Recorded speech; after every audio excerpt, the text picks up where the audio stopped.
Have you ever been gaming or working online classes and your internet service constantly gets interrupted? First Nations Fiber is about to ensure that just won't happen again. Get ready for high speed at a new level. Click on fnfiber.com and sign up today. First Nations Fiber, empowering people through connectivity.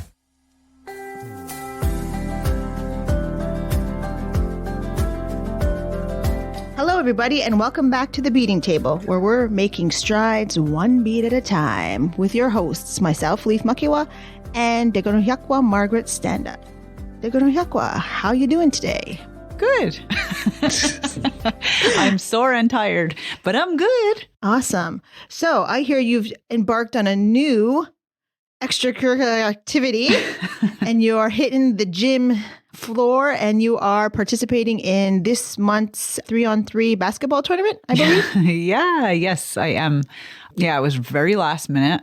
Our team got the last spot that was available in the tournament. What is your team's name for all the listeners? The Old Biddies. Yeah, somebody was joking and said, "Oh, my friend Gus was like, hey, we should put it in a team and whatever." But she was joking because she was like, no, I'm not playing really. She'll watch. Yeah, but then I was like, but why not? Like, so the girls that she tagged in, I tagged everyone and said like, okay, do you really want to play? Like, because most of them had said, yeah, like maybe we'll all play.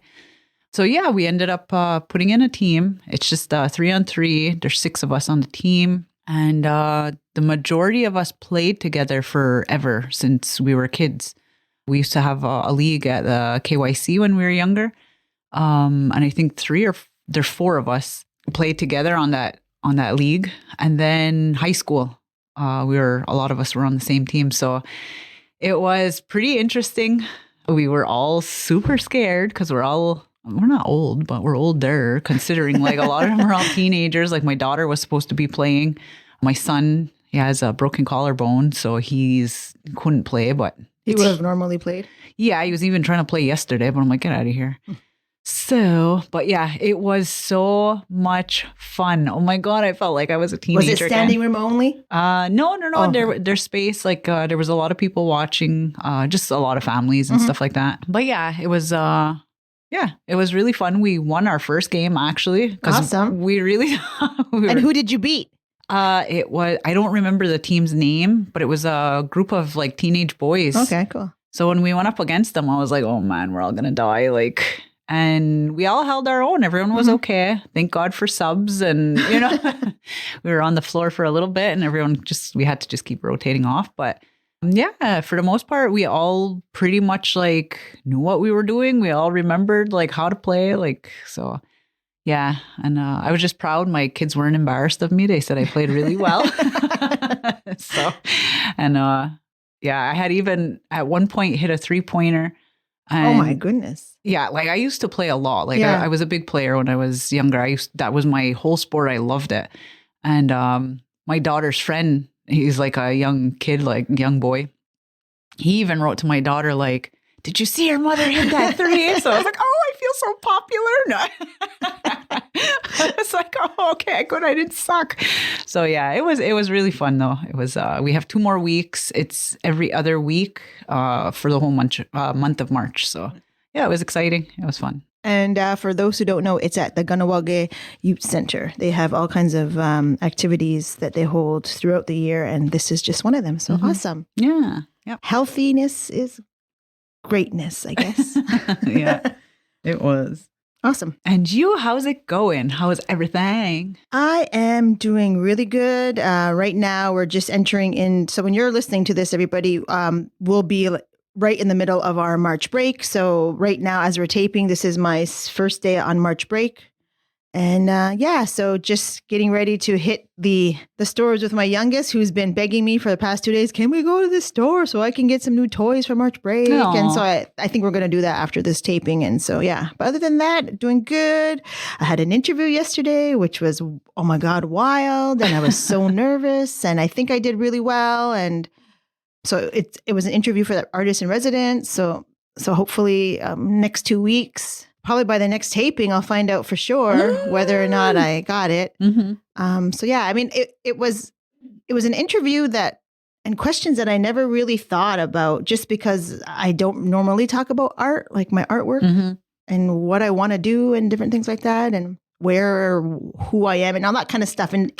Sorry about that, in those aspects of my life. So it was like, oh man, like, what am I going to say? And hopefully I answered the questions, because I can be long-winded. So I was worried about that. Like, did I make it back to where I'm supposed to be? And they really enjoyed it. And I had to make a presentation, which is, for anybody who knows me, my comfort zone is not in writing and not in reading. I can do both, but it's not something I particularly enjoy. And I get very anxious about it, and I leave it to the last minute. So yesterday morning, I was doing my presentation. I had like the rough draft of what I wanted to do, but to actually put words to paper, or on the computer, I should say. And I've never done like a PowerPoint myself, really. And you were like freaking out like all week at the store. Like, oh my God, I can't believe this. And so, but it ended up being, I made it bigger in my mind. Yeah. That it was going to be difficult, where really it wasn't. Mm-hmm. And when I realized the presentation, when it was only 5 minutes, I freaked out, because then the interview itself was over an hour. I was like, oh man, but I can talk. Like, that's where I feel comfortable. So yeah. And sometimes it's easier, I find, if they're asking you questions and things that are guided or direct, then it's, you're just answering the questions really. So it'd be different if you had to just talk and they're just sitting there quiet and like staring at you, Yes. And I'm going to say this because I want everybody to go out or to seek out this magazine, because now I know for sure I am going to be in the April-May issue of Native American Art Magazine. Yay! I'm going to have a feature in that magazine, and it's the quill and beadwork issue. So anybody who's interested to see some of the stuff I have, which is basically on Instagram, but to see all the other artists too who are going to be featured in there, you should go pick up a copy of that. So it should be interesting. And where can we get those? I have no idea. Maybe online you can order it? I haven't bought a magazine in a long time. And the last time I got Native Art Magazine, it's Native American Art Magazine. Sorry, not Native Art Magazine, Native American Art Magazine. It was at the Santa Fe Indian Market, because they do, like, this weekend right now, I think it's March 4th and 5th at the Heard Museum in Phoenix. They're having their Indian market there now. And so they have issues that they put out for like that show, the Heard Museum or Heard Guild Museum. And then they'll also put out an issue for the Santa Fe Indian Market. So the last time I actually had one of their magazines was when I was at the show last year in August. So I'm assuming you can buy it at the newsstand. I would assume at Chapters and all those other places. So wherever you frequent, you can, and you can always look online. I'm not sure how that works, but yeah, so cool. It should be interesting. Cool. Yeah, so those are my two big things that I can finally talk about, because the interview's already passed, and I know the guy told me you'll be very happy with what we did. I was like, okay, so good. So I thought it's in the process. It's in the process. So yeah, and I'm beading for sure, but other than that, nothing. I don't think anything else. So we have lots of questions. Some are deep questions, and some are just like little quick ones. Before we get into that, I just wanted to say, I want to thank everybody who reached out with their feedback on the last episode that we did. We're very appreciative to know that we have dedicated listeners and are just want to share their experiences, and also just like interacting with us outside of the podcast. So yeah, we'll go for that. Yeah, we've had a lot of really good conversations about a lot of the topics that came up last taping, sorry. So yeah, so now for that. So I'm just going to scan through my book, my little artist book here. So I'll start with some of the easier questions, I guess. One came through, it said, how do you work through it when you have big orders? Meaning, so say if you are doing an order that is a large order that you know is going to take long, and you're sitting with it, and then you're tired of the colors, you're tired of the design. How do you push through it and just keep going and get it done? Like, obviously it has to get done. Like how you maintain momentum to finish the order? Yeah, I guess. I think I know what I do. What I do is, if I find that I'm not in the best place, and I kind of find myself right there, right now, I have this huge, it's not an order, but I have a huge project, my daughter's outfit. And when I know I'm not like really jiving with that particular project, I start a small project on the side. And so in this case, I've started 2 small projects on the side and I'm almost finished both of them. Yeah. And that's how kind of I work through it. And yeah, I think too, depending on what your timeline is, some orders might be big, but they don't take a long time because it's just like, it just is really fast and you're really into it. If it's something that I know from the get-go that maybe it might take a long time, I try to tend to start earlier to get part of it done. And if I know it's going to be daunting, then I wait and I have that time, that flexibility so that I can do it last minute if I have to and know that I'm not leaving everything to the last minute. That part of the project is done. Mm-hmm. So yeah. Right. Yeah, for me, I think I know for myself that I tend to gravitate to instant gratification. Mm-hmm. So it's kind of like when I'm working on a big project, you're not getting that. When you do something small, yes, it's like, all right, it's done. It's instant. Like I got it out and I feel great and blah, blah, blah. But yeah, bigger projects are obviously not that way. So sometimes I remind myself that, okay, right now, this is what you're looking for. You want your instant gratification and you can't get it right now. So just push through, get it done and don't worry about it. You know, like that's like my own little quirk, I guess. So I also clean. Procrastinate.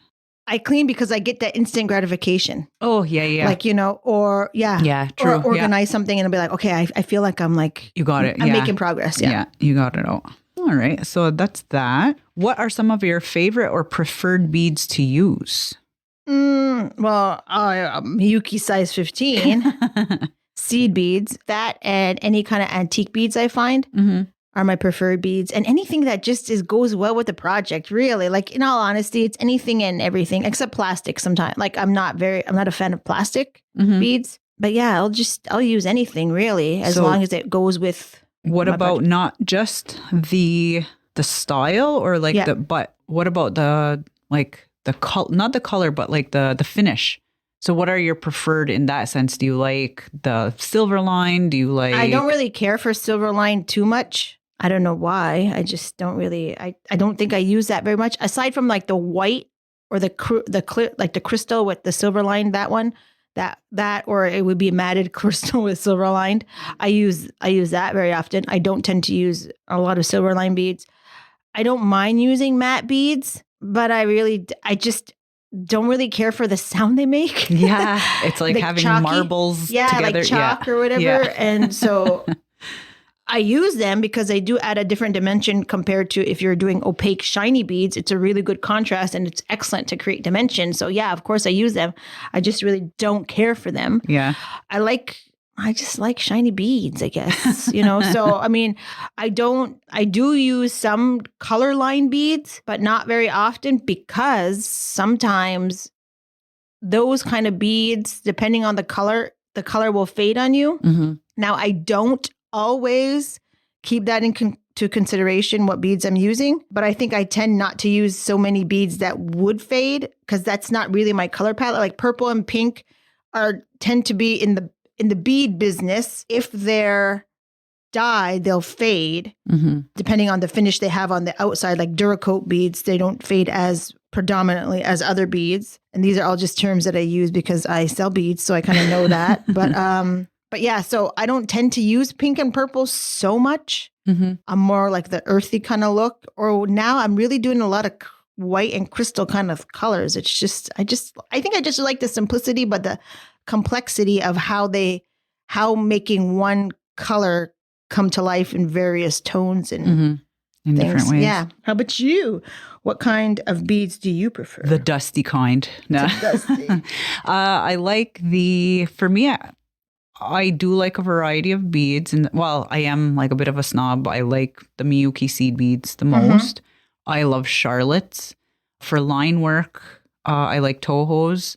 And then And why would you say, so then maybe this is a question, why would you prefer Toho beads compared to Miyuki beads? It's the cut of them. They're slightly, they're a cross between that and a delica. So they're slightly like squared a little bit. Yeah, so I like that for they hold, for me anyways, the way I bead, I don't know, they hold nicer when they're flat for me. So I use that for the finishes. I tend to gravitate towards the matte beads. I like the finish, but like you said, it's that sound they make. Yeah. They're chalky sounding. I like the matte. I like the opaque. How about the silver lined? No. I don't like crazy shine to my stuff. If I do put it in, I do like it. And not that I don't like it, but I don't like excessive on mine. I tend to like a balance of things. So it's like if I'm going to use something that has a lot of shine, like right now I just posted it, was that orange. That one it's very, very bright. I think it has a silver orangey lining in it. But then everything else around it is opaque. It has like a slight pearly gloss to it, or they're matte. They're matte, yeah. Yeah. I just find for me it's too much if I look at mine and I'm like, okay, I have to balance it out. I don't like it when there's too much shine all over. This is blasphemous. I don't like antique beads if they're not cut. Because they're not all the same. Size, it drives me nuts. I find it so hard to do any raised bead work with those because they're jagged the way they're cut. They cut your thread and all that. Oh, you mean the cut glass? Yeah, the cut glass ones. My God, I hate them too. Yeah, and I have so much. My great grandmother had a lot of them. I shouldn't say hate. I just don't. I prefer not to. Yeah, they're hard to use for raised. They work really well for flat though. They're nice in that sense. They give a different dimension, but they're almost. I'm not going to say it's impossible, but for the way I like my stuff to look, they don't jive with my raised beadwork. But the colors, some of them, the colors are really nice. Yeah. Like I had a really dark blue, purple iridescent color. And it was black, almost the thing, but I love them, but it was just like, it was limited to where I would use them because they're not uniform. They're all cut, all different, and they're all crazy. So I tend to not use them except for special things because they're my great grandmother's, but that kind of thing. So so that was that question. Here was another part 2 to that. Felt or Pellin for vamps? Neither. So hers is neither. Mine, I use Pellin when I do the vamps, but even that, I prefer like a medium grade, I guess, because there's a really thick, and then there's all the way down to a thin Pellin. Like and the thick one would be stiffer or just plushier? Plush, both a little bit, but it's plushier. It's a lot thicker. So I don't like that either because I find you get a bit of a crinkle sometimes to it. Yes, okay. So I like the in-between where it moves a little bit. But yeah, so that's my preference. So the question I'm paraphrasing here was like, to get like the sparkle going on, what do you do? Like, do you use the silver line beads to get that look, or do you use Charlotte cut? Like, how would you create the shine in your beadwork? I don't necessarily use, well, if I really want shine, I guess I would use silver lined. I try not to use Charlotte because the whole of the Charlotte, the small ones anyway, like if you're talking about like 13 or whatever, sometimes the whole of that bead is it varies too much. And what I find is because there's and those people who know about sharp size 13s, John James Sharp size 13, will know that it's very hard to find that size needle. And that needle, often people would use, especially Merritt Cross, would use that needle for her Charlottes because she would use Charlottes in the beginning a lot. I'm not sure if she uses them as much, but so she would use specifically the short 13. Now, because you can't find them, I'm not going to be out there trying to hunt them down. Yeah. No, I'm not going to try to use beads that necessarily might use up all my size 13 needles. Yeah. Yeah. So I save my needles for other things, like because I use other antique beads that I'd rather use it on. So I don't tend to use Charlottes very often. I've bought in Charlottes in the past. I think I might have bought size 15 though, which seems like it might be smaller, but for some reason it's not. And it depends on the color you buy. I know before, I think it might have been a cream color that was really, the hole was really small. So like you said, like with other beads that aren't necessarily as uniform, you kind of weigh it as it comes, kind of like sometimes it works, sometimes it doesn't. So I don't necessarily use Charlotte small cut. I might use a 2-cut bead or something else like that. But I just like to use like the crystally. Right now I'm actually using an antique bead that I believe is a cut. I think I got it from Grant. I'm almost 100% sure. I don't think it's a size 12 maybe. It's really good. It's very jaggedy, like almost, it's not as hard on a thread. Like it's not that sharp, so it won't cut, but it gives that a different dimension. So, but I just like use like, I don't know. Is my beadwork, I don't even know if my beadwork is shiny. I don't know, but I think that's what I like. That's no, it looks crystally like that last one you just showed me. It looks more crystally. Yeah. And then, and that's where I think I tend to bead in the realm where I want to make sure that if the sun hits something, and not for whimsies necessarily, but if I'm doing things like a yoke or something, I tend not to do stuff that's too shiny because I want people to see it. Mm-hmm. Because if it's the sun is hitting it or bright light, it's just going to come back. It's all shine. It's all shine. So yeah. Yeah. So for me, I like Charlottes. I actually really love Charlottes, but I tend to not get them because of the whole thing. Yeah. It is really annoying to be going through them and sifting. It's nice to find Charlottes that are maybe like an 11. Okay. And they have, 2 or 3 cut or whatever. Because the holes, even though they're like inconsistent, it's still, you can get a 12 through it easily. Yeah. You still need like a thinner, bead thread. Yeah. I really do like Charlottes though. They're a seed bead, but they do have that like, it gives it that nice little shine on that cut area, so I do love those. I would rather use those more than the silver line, but that's it. So, and when we're talking about various sizes of beads, you can also counteract the dimension of the hole with the thread thickness. Mm-hmm. So, like you can play around. There's the various types of thread. There's like there's triple O, which is really thin and small. And so for those really small micro beads, you might do that, or double O. I'm not thinking I've ever used triple O. Don't take me on my word there. Maybe I just made something up just now. Maybe there is no triple O, but I know for sure there's double O, and I've used that. And that's a kind of thread that you don't take. I know some people to take their thread and make a big long string. I am not about that school of thought, especially when you're using a thin thread, because what happens is that because you take a long piece, it's going to bust and then you're wasting thread. So I just take a little bit, less than half a meter, and double it then. Mm-hmm. And then sometimes if the beads are so thin, you won't double your thread because then you can't go back get through it, or whatnot. So just take that into consideration. If you're having a hard time with going through beads, if that's the issue, then you can always change your thread. It doesn't necessarily mean it's always the needle, but keep in mind that the thickness will be at the eye, which is the eye of the needle, and then the thread doubled or singled. So you got to be careful there. So yeah.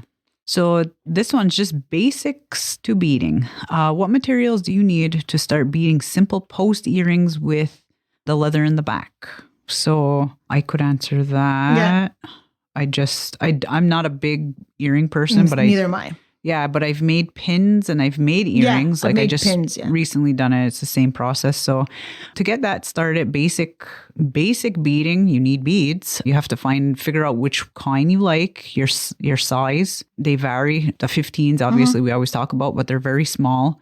11s are good to start too. You kind of get a handle, but you don't always get enough detailing with 11s because they're bigger, they're chunkier. So beads, you need a good beading thread.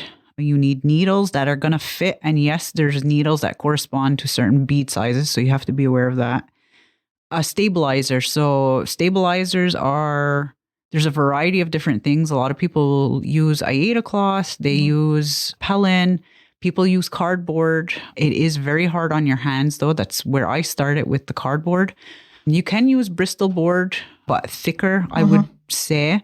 But that tends to wear out a little bit quicker. Yeah, there's those kind of backing. Sometimes you can even use like cotton canvas, but you can double it up and it'll give it a little bit more stability. So those are some stabilizer ideas. If you're doing like a leather backing, then you need a leather, obviously. Thickness, you have to keep in mind like what the project is for. If it's not really a high traffic thing, then you don't need like super thick. Yeah, you don't need like a big giant moose hide, where it's an inch thick. You can kind of use anything. I use the commercial kind, like what we get. Well, I don't know if that's commercial really, but yeah, it's commercial. Yeah, commercial. But I don't like the ones that are like heavily dyed or heavily, processed where you could see a shine on them. I don't get that stuff. I get the ones that look more natural, that have less processing.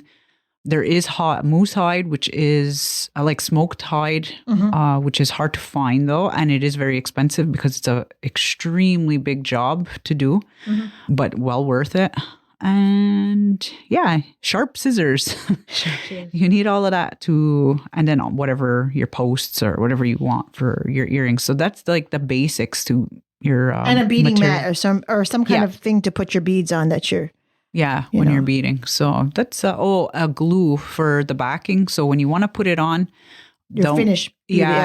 You're finishing. So to put the two pieces together, I don't recommend just sewing it closed. Yeah, you want to have some stable. Yeah, I use the E300 or E600 glue. You can get it at Michael's or whatever. It's just like in a small tube. That's like how does that work? Like, is it good? I've never used it before. Yeah, it's good for those kind of things, but if like not for anything else really. Okay. Like it's is it like the metal part? Like that's what you would. Okay. Yeah, it's like a all-purpose glue. Well, it's like a cement kind of? Yeah, it gets really hard. So, it's a good glue for that, like for things that are not going to be, don't need to be moving later on. Yeah.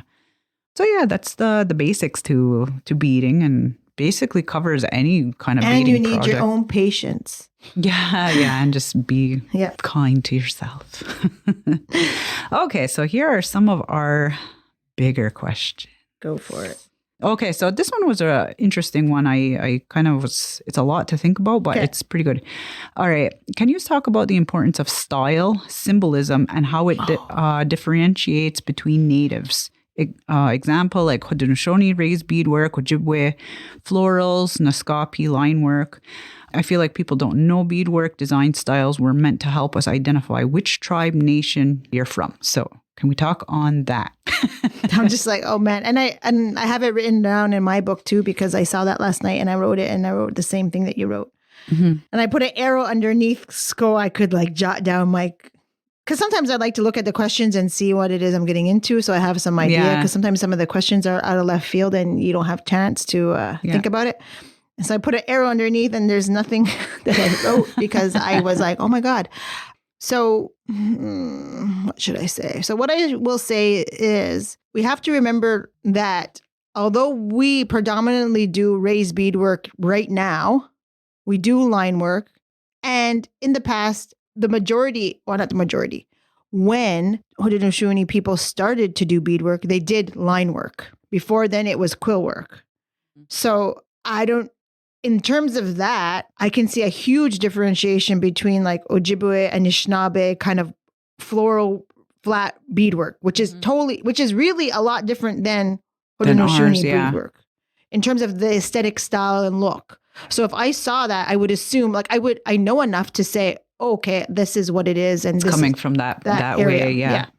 So there's that. For myself, I do predominantly Haudenosaunee raised beadwork. And I say it that way because that's who I learned it from. I learned it from the Gahaga women of the bead group that I was, the bead babes. Like that's where I learned it from. Of course, we did line work, and even to begin with, I will say one of the bead members learned from her mother-in-law how to do the Sioux style moccasins, which was very popular in the 90s here in Kahnawake. And I learned how to do that too. So I've done that too. And I even in recent, like maybe 3 years ago, or maybe even 4 years ago, I can't remember, I made a pair of moccasins that had Haudenosaunee raised beadwork on them, but was in the style of the Sioux moccasin. So there's that. So, I think really what it comes down to is really, I guess, knowing where it is that who you're learning from, I guess, or what you're watching or what you're reading to really kind of know. I don't necessarily know all the symbolisms for different nations and what those could potentially mean. I kind of know a little bit, but that's not really my wheelhouse. What I do is I take things that I know, like the last pair of moccasins I made for Santa Fe, it was called Tehnika, and it was floral raised beadwork on the vamps and all flat line work in the back. Because it was very geometrical, like was in the beginning when a lot of Haudenosaunee people put beaded adornment on their pieces. It was flat work, lines and different things like that. And so I did that on the back of the moccasin. What I incorporated is some of the things that I took from the Hopi Tewa culture, which is my family, And in terms of the corn, although corn is everywhere, in certain pottery images, you'll see it drawn basically how the Haudenosaunee draw it too, because corn is it's the same everywhere. It's the same everywhere. Different types of corn, but it's the same. So the stalk looks the same everywhere. The stalk looks the same everywhere, depending on the height and whatever. So I integrated that, and then I had something that kind of looked like a mesa that that wouldn't necessarily be on a pot, but that I kind of melded the two.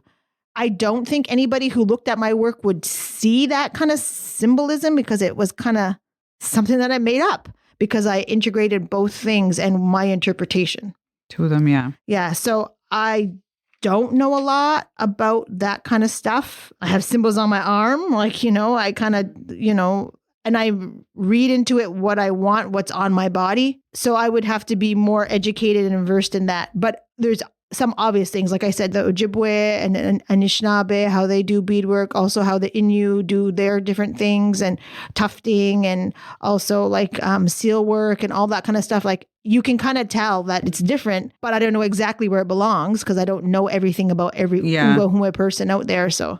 Well, I think that's so, like, kind of just to go back to the first part of the question, it was, can you talk about the importance of style symbolism and how it differentiates between nations? So for me, I think when you're doing art, any types of art, because people draw, people are doing paintings and things like that, I really do think it's important to do some of your research. Doesn't mean you have to be an expert or like go deep, dark into everybody else's culture and history, unless you want to. But I do think it's important to know where these symbols do come from. Because as a Haudenosaunee artist, if I borrow something, I would make sure that I would give, like, kind of say, like, well, this is kind of where it's from. This isn't mine. This doesn't belong to me, or whatever, Because a lot of times, yes, it is important, because a lot of times you see people getting tattoos all over the place that aren't typically from their nation or their tribe and things like that. So it's like, yeah, I don't know. It's just like identifying who you are and those kind of things. So it is important to do some research on what is ours, what are other people's, like. It's like a conversation we just had with my son. He is going to be 17 soon. He wants to get a tattoo, and he was drawing different things that he had seen or whatever. So when I looked at it, I had to tell him, like, some of these aren't our, because he wants something traditional, like that's like a traditional line work or our symbols and all that. So some of the symbols he chose weren't ours. They're more Polynesian or different things. And we do have similar, because water is water and, those kind of things. But we do have a certain style. So I said, it's important that you know that. I said It doesn't mean you can't get it, but it's important that you know that this is something, It's not that you can, but if that's what you're looking for, if you want something to identify who you are, then do your research on what is yours, and not somebody else's. So I also was thinking about this question, because I was like, I don't know. But I feel like now, because we have access to so much and to see so many things, like I look at, say, 100 years ago, now we're looking at beadwork, historical beadwork, and like Grant or Michael or, these guys know a lot more on, where these things more come like historical from. Yeah, historians, exactly. So we look at things kind of like that now, like where they came from, who they belong to. Like if you put Haudenosaunee and Ojibwe beadwork together from 100 years ago, you can identify whose is whose. Even now, there's a difference, a visual difference. Yeah, yes. Even now, if you're sticking to traditional Haudenosaunee beadwork, you can see the differences. But because we do have access to seeing everybody else's stuff, a lot of times things blend. Yeah. They go into each other, or they kind of so I have a question. Morph and adapt. This is something that I just thought of. Okay, so we said in the general term Haudenosaunee beadwork. So when somebody does something that is, say, let's just say beaded earrings, because beaded earrings is what we were just talking about. Somebody says does beaded earrings under Haudenosaunee, would that be considered Haudenosaunee beadwork? See, and that but just our came styles, to me. maybe like. But what if it's just floral? flat? What if it's just flat? But it's just if it just a Haudenosaunee person doing whatever. Would that be considered Haudenosaunee beadwork? I think it's a new age, it's like that kind of thing. Because when you say Haudenosaunee beadwork, like I think of pin cushions, I think of whimsies, moccasins, those kind of things. Like to say old traditional, I don't remember ever seeing historically women wearing like maybe quill work or things like that, like a long time ago, but not like the earrings that we see now, like where it's big flowers or things like that. Like, yeah, I don't know where even all of that originate, or if that's just an adaptation to the time, you know, like things change now. So I think a lot of it is just evolving, really. It's a lot of work is evolving, because even that, when you look at historical pieces to now, things, yes, the styles are similar. We tend to go with our florals and nature and things like that, but the look of them is still different from before, you know? So it's, things adapt, things change. I also was thinking about the importance of writing your name on the back of things. I think in like 100 years, you know, like we do all this beadwork and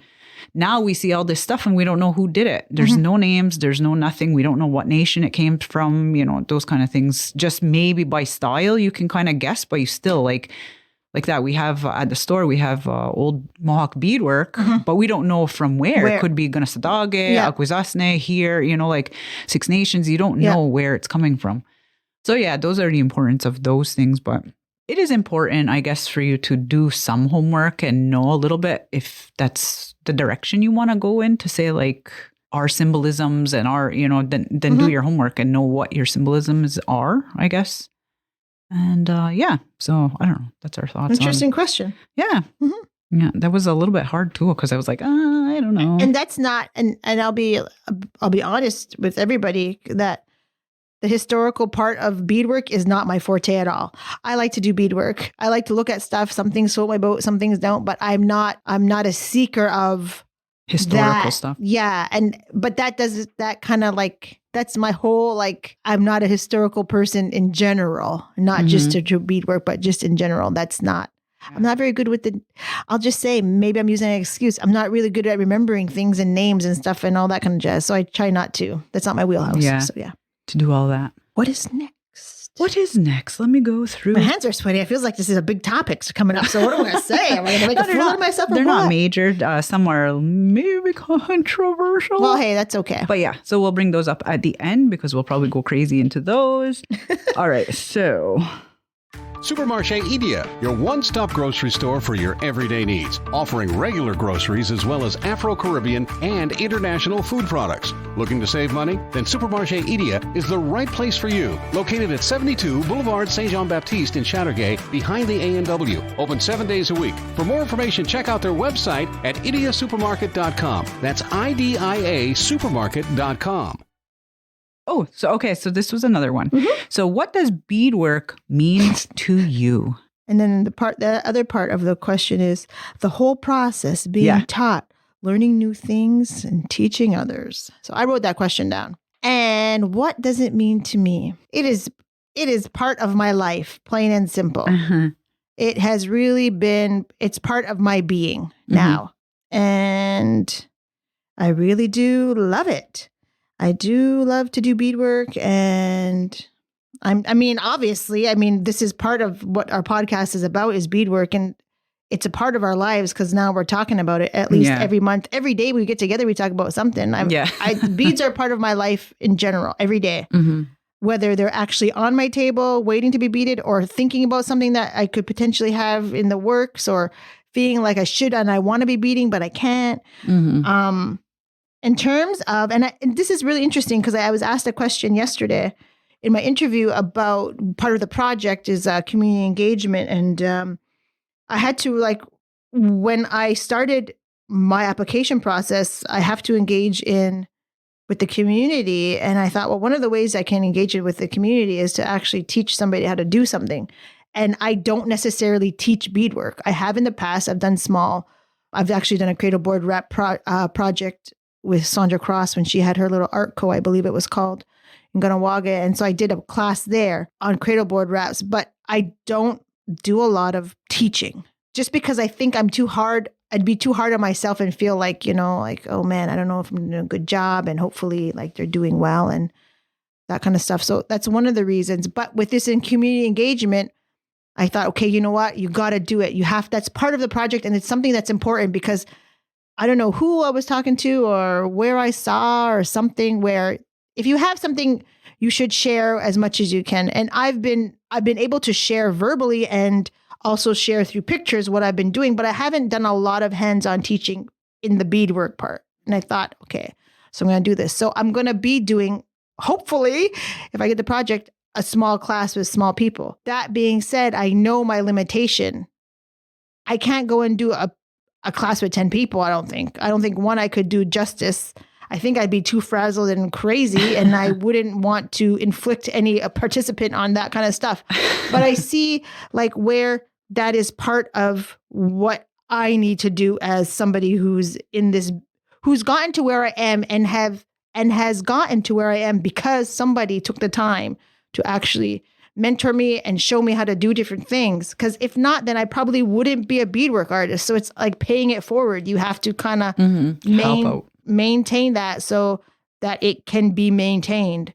So I think that's what beadwork is. It's the sharing. It's sharing. It's sharing, because that's really what it came out from the Bead Babes when I first started, is that's where it came from. It's family. It's good times. It's sore fingers. It's wonderful. It's medicine. Oh my God. So, okay. So I didn't want to bring that up right away because I know Margaret has something to say about it, but I'm going to say this because I have to be truthful. Last episode, I said, I don't prescribe to that, but just the other day, my prescription literally for bringing down my cortisol levels in my body because I was feeling a certain way was to do beadwork. There you go, everybody. It literally was medicine. I still don't feel very comfortable saying that beading is medicine. How ironic and how ridiculous that sounds that I just said it was medicine, literally. I still feel, and my hands are sweating, that it just does not feel comfortable to say beading is medicine. Because I don't talk that way. Yeah. Like I don't say, maybe you would describe it a different way. You know, it's just probably, the language. Yeah. It's just the words. It's just the language. And I know exactly why. And I'm going to say this, and it's probably going to be like, oh my God. It's because I don't want to, oh man, I'm going to really put myself out there now because it's going to say something. I'm going to say something that probably will be saying something about somebody, probably. So if I am offending you, I really do apologize. I don't want that new wave lingo, like that, thoughts and prayers and all that. The hokey pokiness of it all. There you go. Yeah. The hokey pokiness of it all that's not what I prescribe to.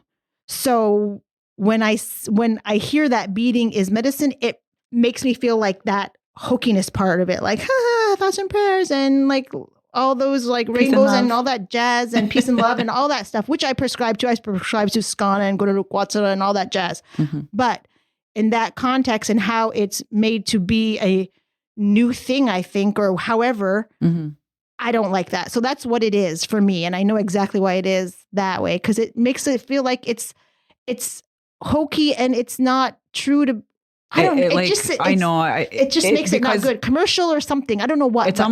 I don't think this is the right word. I don't want to say cheapens it, but it's that idea that because here's some more like ridiculous words, but in some ways it's sacred to us. It's sacred medicine, and we're just laughing because we're two Ungwahua women who.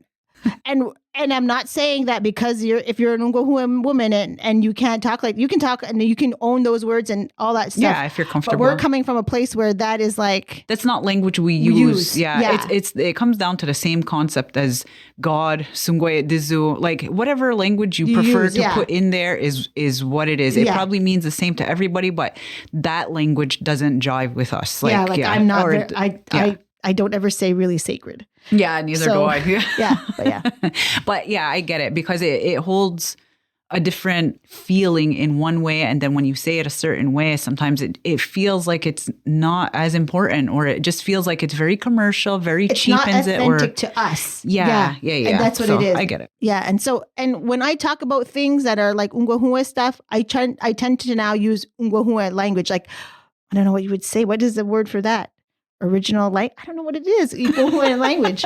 It's like Ungwahua. It's like, I'm going to just say what they would say in like before people were so very PC, Indian language. We'll just say that. Indian. And Indian language, you know, like, oh, you're talking the Indian language. Anyway, so, but that's like how I talk about that kind of thing. I don't often use the English vernacular for those kind of type of things. So it makes me feel uncomfortable. It would be interesting, like if you're listening to us ramble on about this one, how would you describe it? What words would you put in there? Like how would you change the phrase beadwork is medicine? What would it be for you? Because it is a connection. We do carry a connection with it.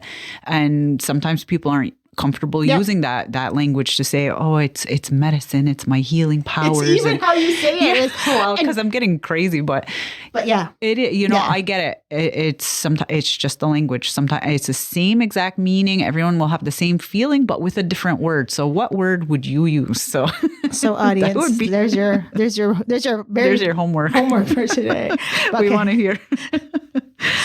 All right. So for me now, let's get back to that question. So what does beadwork mean to you? So my thing was all deep and dark, not dark, but deep in there. So what does beadwork mean to you? So basically what you said, I agree with all of that. You know, I find at some point you kind of reach a point when you're doing beadwork constantly, when it becomes your job and your life, it does become part of your identity in a sense. You get noticed or not noticed, but you're known for, oh, okay, that's the person who does beadwork. You know, it does become an identity a little bit for, you know, whatever. So I find in some ways, like, I feel like sometimes I teeter in there, like, that's my job. This is what I do all the time. So it's like, yes, I'm known to be somebody who does beadwork all the time, you know. It is something I do every day. It's something that I provide my family with, you know, things like that. So deeper into all of that, what it meant for me, I guess, beadwork and the whole process of doing it all and all of that was within my family, we don't have well, cousins, yes, and all that. But my direct line, my mother, my grandmother were not beadwork artists. It was my great grandmother. I don't want to go too much into the story because it's not all mine to tell. It's not all my experiences, but my great grandmother, I've talked about this, I think before, she raised my mother. Yeah. My grandmother moved away to work because they were very poor. So she went away to work. She would send money home and things like that. And she left my mother with her mother. My great grandmother was a rough person from what I had heard. So my mother had a hard upbringing with her. So I was so angry about that, like for a long time. Just, I guess, hearing some of the stories and like, and as I got older, learning like my shit and going through it, like, why am I always so mad? Why do I always feel like shit? Why is it? You see the parallel. Yeah, you see that intergenerational crap trauma that comes down, you know, it comes down the line. And my mother did a lot of work on herself to not carry a lot of those things. I can't say that I had an awful upbringing with my mother because she was not abusive. I didn't go through those kind of traumas and things like that.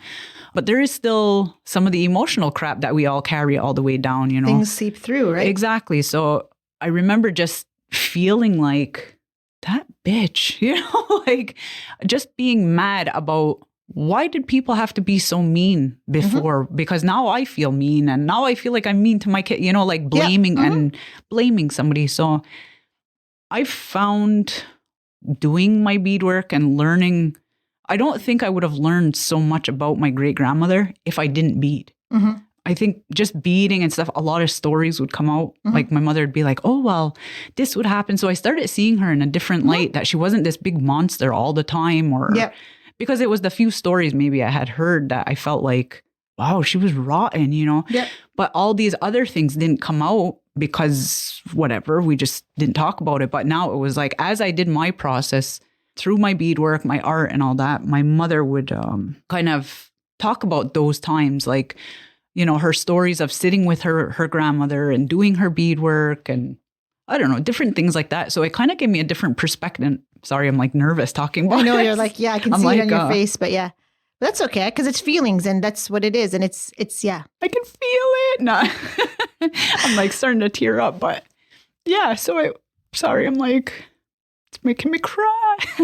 But it was going through that process and learning that, okay, you know what, like it was forgiving some of our family pasts and some of the family hurts that we all had to go through. Like it wasn't all what you thought it was, and you thought it was like for lack of a better word, bad. And it wasn't all bad. And it's realizing there was so much good that you didn't know necessarily. And that maybe. Yeah. And being able to forgive this woman who hurt my mother or hurt her daughter or, those kind of things. Like, so I was like going through that whole process and learning about this woman. So sorry, it helped me to learn, and to be able to forgive and change some of our past, so that's kind of what it was to me, I guess.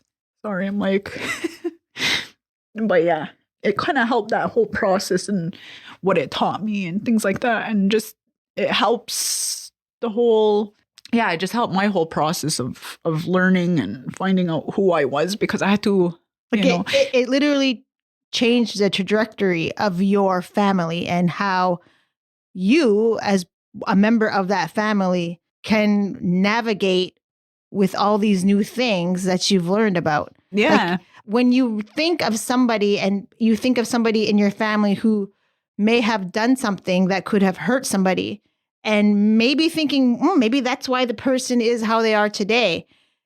But when you let it go and you see it for what it is, and you see the whole person, not necessarily the isolated one thing that you have a better understanding, and you can really see it for the whole big picture rather than just that one isolated the thing. Few little things. And it kind of made me connect with this woman, because it was like, well, she did beadwork. Yeah, that was the connection, because now I was like, this is not something that is in our family now. It hadn't been in my family growing up and things like that. So it made me dig more into it. Like, well, what was she like when she wasn't freaking out on everybody? And what was life like for her? Why was she that way? Why was she so bitter and hard when my mother was growing up? So it really helped that connection and to bridge that. Yeah. So it was and then what ended up happening is that you ended up helping to, I think, I would assume that from what I know is that you then offered a class, or you started to bridge it for your extended family, right? So now they're doing beadwork also. Yeah. Well, a lot of them, a lot of my family members do, a lot of my cousins also do beadwork on that. That's all their great grandmother or their grandmother, a lot of us do that. And a lot of them also don't know these stories either. Maybe their mothers or their fathers didn't speak about their mother and things like that, So it was learning these processes and learning this stuff. So it's kind of like, everyone started to learn what things were like, but then trying to forgive it, and let it go. So, so that, hear me and my big soppy mess, but that was my process, with all of it. The teaching others and all that, that's what it is. I don't know. For me, it's the instant gratification. It's teaching somebody else. It's knowing how I feel when I learn something new, and that excitement you get, like, oh my God, I finally figured it out. Like, I just had a conversation with a friend not too long ago about how sometimes it could be something, the simplest things that you overlooked, because probably it's the simplest thing. You don't look at it, and it opens up a whole new doorway once you realize the functions of it or whatever. I was talking about beadwork at the time, and how now, before when I first started, I needed a pattern, like somebody else to give me a pattern. I didn't know how to make them myself, because I didn't know the whole construction of everything. So I didn't know how the functions went and all of that. So it was like just as simple as knowing measurements and why they sit a certain way, and then how to adapt it. Like, it changed like my whole outlook on moccasins, to the point where now I'm pretty sure I could probably put a moccasin together without like the notches and the puckers and everything. Well, with the puckers, but without having to mark everything, because I've been studying it and practicing it. Like, I know the functions and how it works. So it's like that constant progression. So I know how it felt when I was so excited to learn that. And it's nice to see it when you teach somebody else. That's where you get that gratification, because you see that light bulb go on in their brain, and you see it on their face. They're so proud of their accomplishments and what they've done, and they see the hard work that they've put in. And so that's the part I like about teaching and all that stuff. So, well, before we go on, I just want to say thank you for sharing what you shared. And And being on the opposite side of the table, I was just like, oh man, like I could see it. As soon as you start talking about it, I could see it building and building. But that's part of what it is, right? And that's what happens at a beading table is that we're not necessarily just talking about the beadwork stuff, but we're just in a space where we feel comfortable and we're sharing just in general about life. And a lot of times you're sharing about personal things that are happening. And so that's what it's like. So yeah.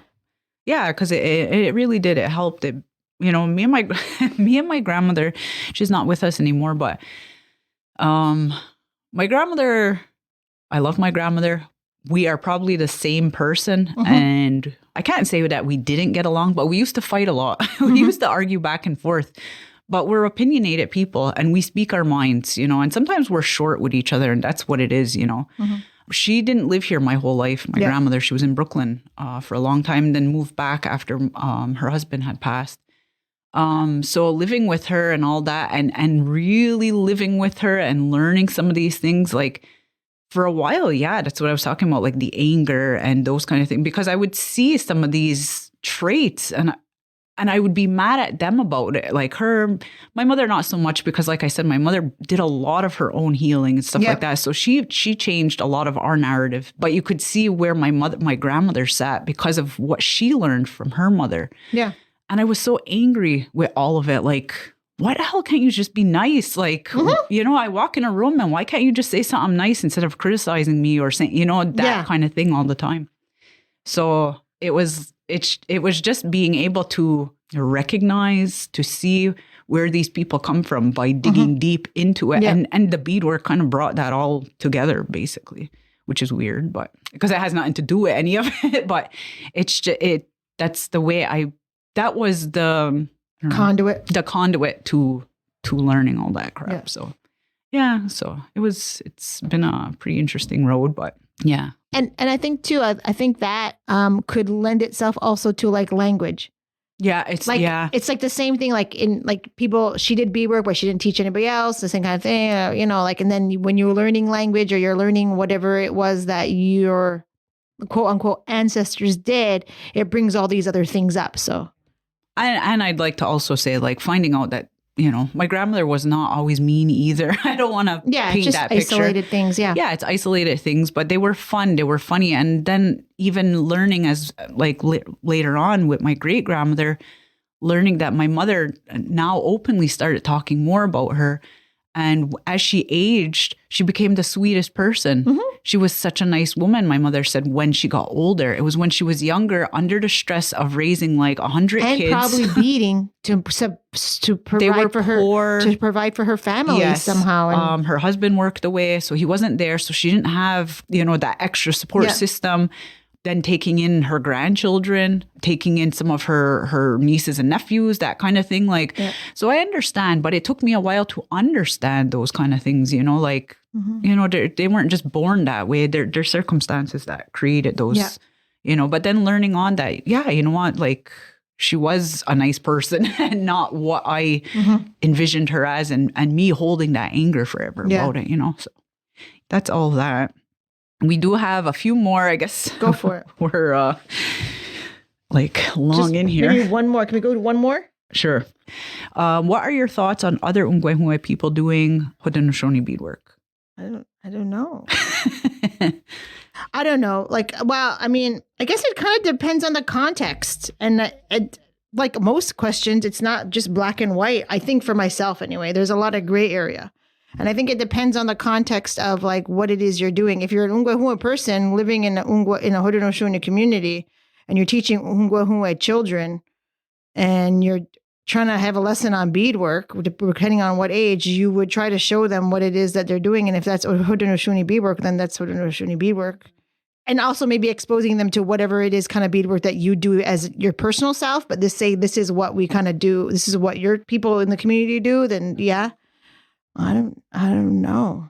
I mean, I don't know. I don't think I've ever done something that wasn't necessarily quote unquote would be considered my own. And that's what it like I do raised beadwork.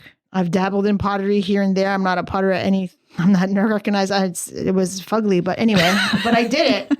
I've done different things like that.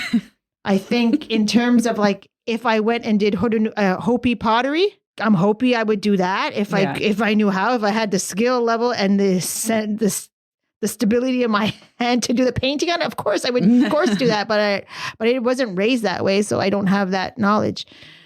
Would I go out and do Ojibwe flat floral beadwork in the Ojibwe style? I don't necessarily think I would, just because, well, that's not kind of who I am. So, I mean, if that answers a question, then I don't really know. I just don't feel comfortable doing that. Like, that's not. Yeah, it's almost like a to each their own type of thing. Who has license and who has rule over that? I don't know. That's like, because that question could be like, well, like when I see that, it says when people aren't from our nation doing our style of beadwork. Well, okay. Well, I don't know who is in charge of that. Yeah, who like decides I don't feel like I'm can't. in charge of that. Like I would, like it's a slippery slope, and I think it depends. Like I said, on the context. I think it depends on a lot of stuff, but I don't know. I don't know. Like I don't know. For me, I really don't. I don't care. I think there's a differentiation, and I'm going to say it. I'm going to say it because I have to say it and own it. Is that there's a differentiation between another Ungwahuma person and a not Ungwahuma person doing the beadwork. Yeah. What it is exactly, I don't know, but it just feels like that's the way it is. That there's a differentiation. Yeah. And I don't know what it is, and I'm not going to try to unpack it right now. I just feel like.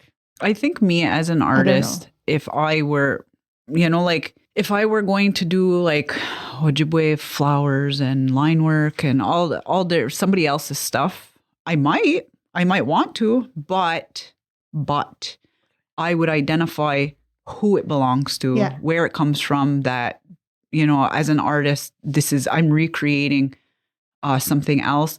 But there is also an importance to that too, about what I was saying about doing your homework too, because I don't know all nations stuff. I don't know some of their things, like, I don't know if some of them have sacred, like some of their line work, it means something to them in a certain way or whatever. Like, so that's sometimes the slippery slope too, is that if you're taking on other people's stuff, you don't know what that means to them, culturally or ceremonially or, those kind of things. So sometimes that's what's hard, in general, if it's just like generalized things, like then, but I wouldn't do it and say like, oh, I made this up, like I wouldn't try to take ownership over it, those kind of things. So for the most part, I don't know. I don't, for me, the same. I don't really, it doesn't bug me to see other Ungwahuma people doing different styles of beadwork. I do kind of think that, maybe, just say this is where it actually originated from, maybe. Like it belongs to these people. But beyond that, like, unless it's something really taboo and somebody's like beading like masks or something like, like where they're doing, those kind of things, then like that wouldn't be cool. Or what I wanted to say and is that my mother, hi, Jessica. Jessica Hale, hello. My mother was asked by one of her friends to do a yoke because my mother had made herself, I believe, 2 different yokes at two different times. And while she was beading, I believe the latest yoke that she was beading for herself, she was beading it while she was at her friend's house, and she saw. And her friend asked her, "Hey, would you bead me a yoke?" So what my mother did is, because the woman was Anishinaabe, she ended up beading flat. The floral was Anishinaabe floral beadwork designs, because that's who it was for, and that's who was going to be wearing it. Yeah. So context. There's that context. So like, it depends on the context, really. Like I had said before, like I was at a school and I was teaching non-Native people how to do moccasins, because there was people were teaching the children who that belonged to. So it gives them the context and how to be able to teach the kids that they're with, inform the kids that they're with. So it depends on the context, I guess. So, but so, I mean, I don't know. Yeah. I don't know. To me, I don't know. It doesn't bother me. I don't really have any hangups on that one. So yeah. Now the last question, don't cancel us, please. So this one might be like, well, it depends on what we say, I guess. What is the question? I'm like, what is it that I wrote in my book? All right. Thoughts on people cashing in on Every Child Matters merchandise? I would not do it personally. Yeah. That's first and first. I would not do that. Mm-hmm. That's not for me. And I'm, aside from buying a orange shirt at the store, like a regular orange shirt, like, and that's like at a Michael's, Mm-hmm. I'm not purchasing stuff like that. Yeah. That's not, I wouldn't kind of like, was his cashing in? I'm not helping somebody cash in on that because that's not what I would do, but I'm not for that at all. Unless you are doing that and giving the proceeds to wherever or whoever is supposed to go to, because that's it's not our personal direct, all of us, our lived experience, but we're all, of course, affected by that experience. But that's not where I'm putting my money and my energy. And I don't think it's right to be cashing in and not giving it to somebody where it belongs or where it could potentially be helpful. And there are people who do that, people who are doing and making things or whatever that are then funding different organizations or funding different activities for Ungwahungwe kids to be part of whatever or do whatever. So there are people who are doing, I don't want to say doing good, but for a lack of a better word, doing good by creating funding through that. But I guess it really depends on what you're doing and what you're doing with that money, if it can be considered cashing in, right? Like, I don't know. Yeah, that's it. It's like a very touchy, because everyone has their kind of, my notes on this, I said, everyone has their own relationship with it. Some people buy or sell or do that because that's their connection to it. That's how they feel connected to it, because not all of us have a connection with it, firsthand and all that. My family doesn't have that connection. My grandmother and my great uncles and all that, they went to day schools. My mother went to day schools. Those are, those kind of things. Like, it's shitty and all that. Like, they went through their own crap. Residential schools. I have one great grandfather that went, those kind of things. But my connection to it, I don't feel like, I don't know. I don't know how I feel on it, I guess, me, my grandmother, my mother's mother went to residential school. My stepfather, my dad, his father went to residential school. A very close family friend of ours went to residential school. I can't see myself doing that. Like, that is like, it's kind of sickening. And I'll be telling you, like, the honest, like, that would be feeling sickening. When you say cashing in, that sounds like something bad. Like they're stealing something from somebody. That sounds bad to me. So I'm not accepting of that. Yeah, to that extent, to say that, I get that. But when it's worded like that, cashing in, that's what I see. I see it as being a bad thing. So if you're doing bad things regardless and trying to make money off something that is horrible, well, then that sounds like cashing in. So I'm not for that. If you're doing something and you're making it a good by doing something else and by making money to help people or whatever or all that, then but I don't feel good about that. Yeah, and what was hard too, because I was looking at like a lot of the things that we do, and in some ways there's like the devil's advocate, I guess, towards all of this, because then I look at sometimes, like, for so long these people sat in the dark. They were their traumas, their horrible experiences were always in the dark. Yeah, they were never brought to light. They were never really looked at or put out there. Some don't want that. And some are okay with the acknowledgement to say, we see you, but don't throw it in our face. Yeah, we're here for you, that kind of thing. So some people who have experienced that are okay with these kind of things, with totally having merchandise out there, having that being out there now and in the public eye and things like that, because it does bring awareness. Yeah. And at some point, yes, to a certain extent, somebody's got to make it if it's going to be out there, you know. I do totally agree with the idea that if you're doing that to give back the money to something else, like, some people were even saying like it does take time, it does like cost. So I understand some people having to create to make some profit back to continue doing those things. But I am a firm believer of giving back to some of those programs that help the survivors. Or like here, people have been donating to language programs to rebuild those things that were taken and broken for us, you know? So that's where I kind of stand on it, to look at it, I guess, in that darker light, to say like, it's a money grab. I'm not cool with that. Just to say like, let me jump on the bandwagon and make money off of this. Yeah, that's, you know, we know the stories and we know what's happened to these people. And I'm not cool with just, like that, like cashing in on those kind of things. And I will say that goes the same thing for the murdered, missing Indigenous women too. Like that part too. Like if you're just making things if you're just making things just to cash in because you think it's a popular thing and a theme that is going to don't make it trendy. Then that's not cool at all. I'm saying yata, no way. Like that makes me sick and my hands are sweating just thinking about it because it makes me so. It makes me mad. It just is not good. Yeah. It's not cool. And you know, take advantage. You know, like we're saying these things and they say it after our podcast, like we are not.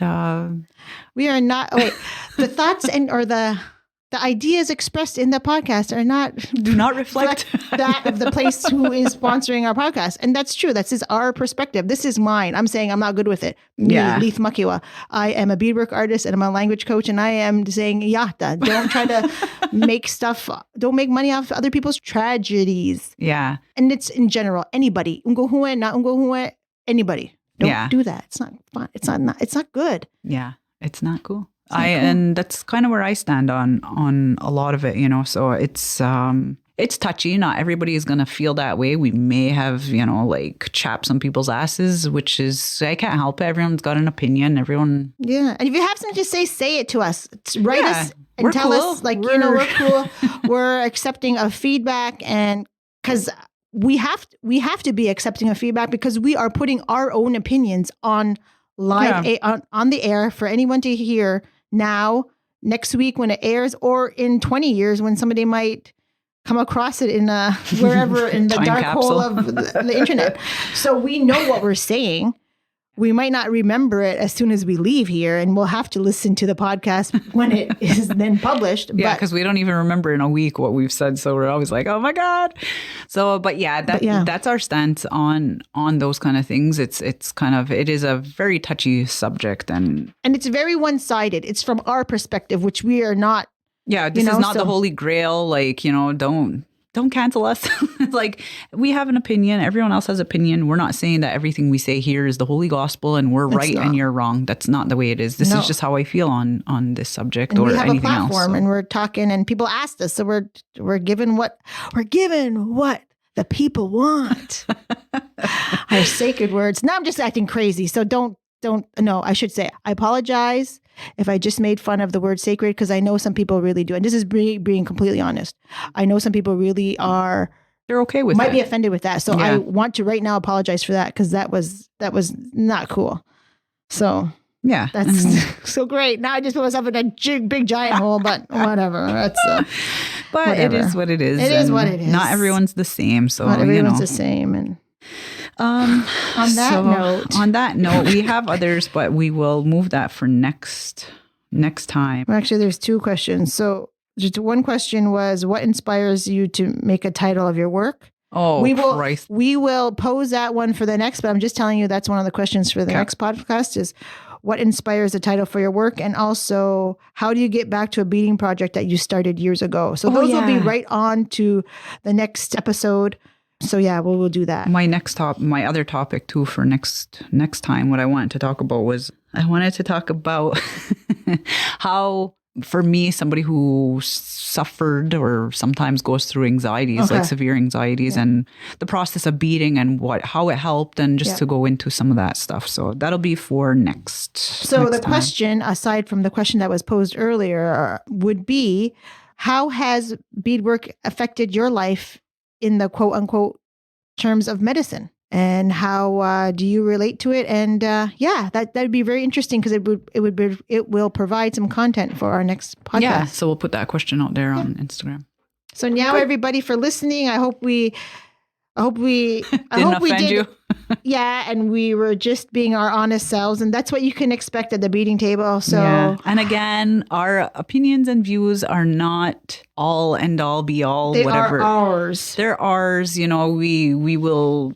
You know, take accountability for them. Yeah. But like, so if anything we've said today pissed you off, let us know, and we'll have a dialogue and talk about it, because that's what we can do. So, and that will not be on the air. Obviously, we can do it in private, or if you want to be public, you can be. And if you liked it, let us know that. Yes, let us know if you like our thing. And shout outs to all those people who posted about listening to the podcast on their travels, or finally getting back to beadwork, or any of those things. We really enjoy seeing those pictures and those comments, and I'm sure other people who are listening like to see that too, because I think sometimes we have the shared experiences. So yeah, go everybody for listening to the Beading Table, and we will see you back here next month. Yep. Ona. The views and opinions of the guests expressed in this podcast do not reflect those of Iorì and its employees.